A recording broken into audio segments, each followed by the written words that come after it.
One of the benefits that you had as a diplomat was the fact that you were somewhat anonymous. And I know that you've been involved in diplomatic kind of conversations in Africa fairly recently, as late as the late 2000s, 2009. Do you, by losing your anonymity, lose the power to be that background person to help move things along? No, it remains. First of all, I wouldn't call myself a diplomat. I will call myself a broker. After all, I am a businessman. Right. Broker is more linked to business than a diplomat. I'm trying just to put two parties together and to agree on something, like an honest broker.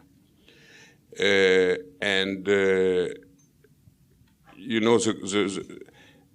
brokers of this world still work on word and trust. You are on the telephone and you say to someone, okay, the deal is done.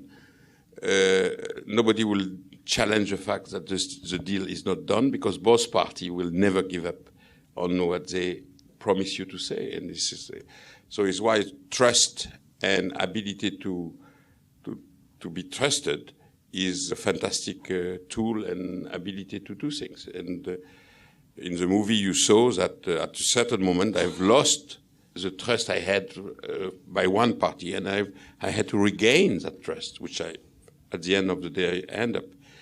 So, no, diplomat is not maybe the right things, but I will try to do the best. Well, let's talk about those terms.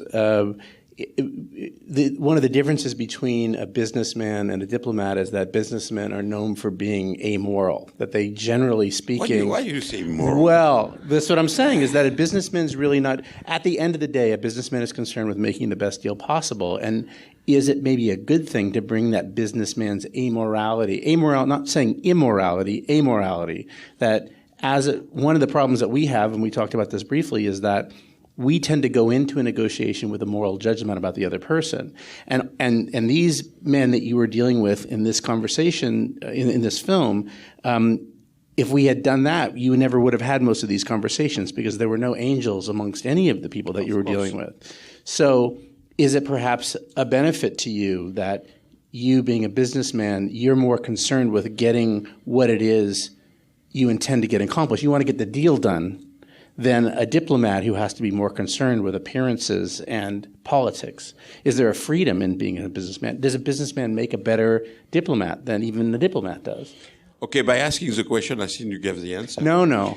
And I appreciate very, very much the fact that you are giving me now a new argument when I'm going to negotiate. I don't know if I agree with that necessarily. I am a businessman, so I have to not to be. I have to be immoral, and so you can trust me. I will use that.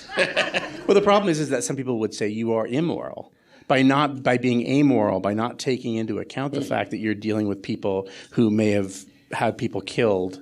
But you know, there is the history have shown that people who have taken this amoral or immoral attitude have been extremely successful by saving life and giving something good to the humanity.